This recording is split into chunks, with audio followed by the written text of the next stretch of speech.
जिस उद्देश्य के लिए बैठे ना उसी पर चर्चा करूंगा। आप आनंद से आ रहे हो इस समय।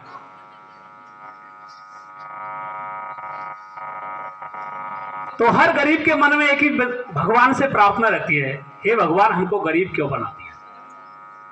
और सरकारी स्कूलों में तो अधिकतर 99% बच्चे मध्यम परिवार और गरीब परिवारों के होते हैं। ये सब तो दुआएं करते हैं, भगवान से प्रार्थना करते हैं, करते हैं नहीं करते हैं। लेकिन भगवान के यहां सबसे ज्यादा भक्ति भावना गरीब की जाती है, प्रार्थना गरीब की जाती है। तो भगवान के पास एक छोटा सा सॉफ्टवेयर होता है, उसको सिर्फ बदलना होता है। किसी को बड़े घर में भी पैदा कर सकता है, किसी को छोटे घर में भी पैदा कर सकता है। लेकिन बड़े घर में पैदा करने के लिए कुछ करने को कुछ होता नहीं है। इसीलिए भगवान ने आपका सॉफ्टवेयर ऐसे घरों में पैदा कर दिया आपको कि कुछ बड़ा करें आप। और कहते हैं कि कुछ हिस्ट्री लिखता है ना, वो गरीब लिखता है। आप कितने भाग्यशाली हैं कि आपके जो मार्गदर्शक हैं वो पूरे राजस्थान की क्रीम है। राजस्थान सरकार एग्जाम जो लेती है उसमें जो सबसे क्रीम होते हैं वो आपको पढ़ाते हैं। और जो प्राइवेट स्कूल में पढ़ाते हैं ना, वो 10वीं में 3 बार फेल। मैं भी प्राइवेट स्कूल में पढ़ाता हूं, सिलेक्शन नहीं हुआ तभी तो पढ़ाऊंगा प्राइवेट स्कूल में। कितने भाग्यशाली हैं आप लोग। एक व्यक्ति का नाम सुना होगा, उसकी कहानी सुना रहा हूं, पहचानना कौन था वो। एक व्यक्ति की बहुत पारिवारिक स्थिति गरीब थी और उसने अपनी पढ़ाई लिखाई छोड़ दी। पढ़ाई लिखाई छोड़ करके पास के ही मंदिर पर वो शनिवार मंगलवार को प्रसाद बेचने लग गया। लेकिन परिवार के खर्चे ज्यादा थे, उससे भी उसका खर्चा नहीं उठा पाता था। तो उसके घर वालों ने उससे मना किया कि कहीं नौकरी कर ले, पर वो नौकरी करने की इच्छा में नहीं था। किसी रिश्तेदार के माध्यम से वो विदेश चला गया और विदेश में उसने एक पेट्रोल पंप के कर्मचारी के रूप में काम करना स्टार्ट किया। पेट्रोल पंप पर तेल डालता और उसकी तनख्वाह मिलती उसको।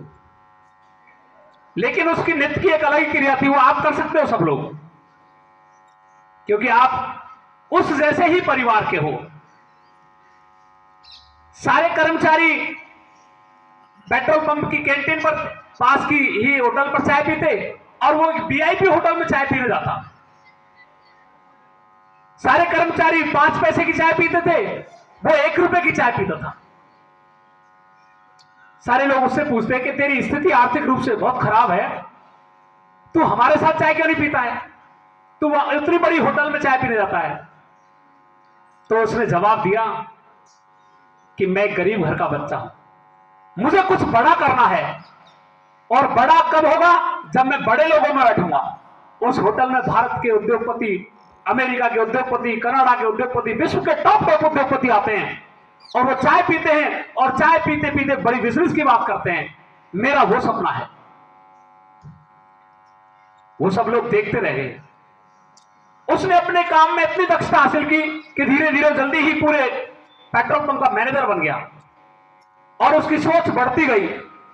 धीरे धीरे उसने अपना काम खुद का बढ़ा लिया।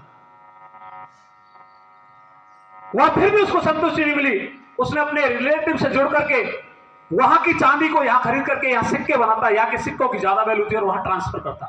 धीरे धीरे बढ़ता गया उसका सिस्टम। और उसने फिर एक संकल्प लिया, रोज एक संकल्प लेता था, कर लो दुनिया मिट्टी में। सुना कोई नाम? किसने सुना? कौन था? धीरूभाई अंबानी। धीरूभाई अंबानी, गुड। धीरूभाई अंबानी रोज एक ही का सपना सोचता था, कर लो दुनिया मुट्ठी में। और उस सपने के पीछे भागने लग गया और धीरे धीरे वो भारत का सबसे बड़ा उद्योगपति हो गया।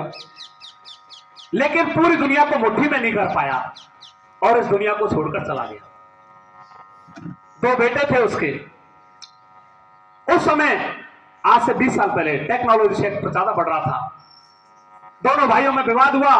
छोटे ने कहा कि नहीं, इसको मैं लूंगा, और टेलीकॉम विभाग अनिल ने ले लिया, और मुकेश अंबानी को पेट्रोल पंप का विभाग दे दिया।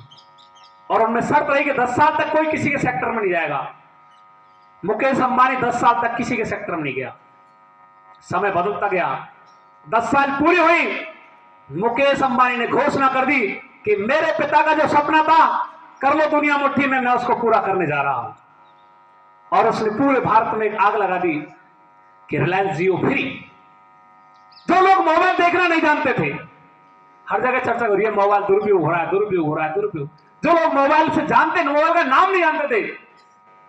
जब मैं जयपुर पढ़ता था तो जयपुर का कोई व्यक्ति यदि फोन पर बातचीत करते, मैं सोचता है कान पर हाथ लगा के क्यों चल रहे हैं। मैं खुद सोचता था 2003-4 में, मैं खुद सोचता था कि कान पर हाथ लगा के क्यों जाते हैं अधिकतर लोग, क्योंकि नहीं था नॉलेज। और उसने एक ऐसा भूत सवार कर दिया कि आज हर घर में बच्चा के दिमाग में भूत सवार है कि मोबाइल के बिना नहीं रह सकता है। पूरी सरकार गुलाम कर ली उसने, पूरा देश गुलाम कर लिया, सारी प्राइवेट कंपनियां गुलाम कर ली। आज यदि मुकेश अंबानी चाहे तो 1 मिनट में किसी भी सेक्टर को ड्रॉप कर सकता है। आज शिक्षा विभाग को भी 1 मिनट में रोक सकता है। पूरा शिक्षा विभाग ऑनलाइन है, पूरा प्रशासनिक विभाग ऑनलाइन है, पूरा बिजनेस ऑनलाइन है, हर डिपार्टमेंट ऑनलाइन है। आप बड़े बड़े शोरूम में जाइए, सब ऑनलाइन है। वो सपना था एक गरीब आदमी का। आप भी सपना सोच सकते हो। कई बार बच्चे सोचते हैं ये जो सब्जेक्ट लूंगा वही मैं लूंगा, क्योंकि उसको पता ही नहीं कि मुझे क्या करना है जीवन में। और देखो देख भीड़ चल जाती है, ये साइंस ले रहा है मैं भी साइंस लूंगा, हमारा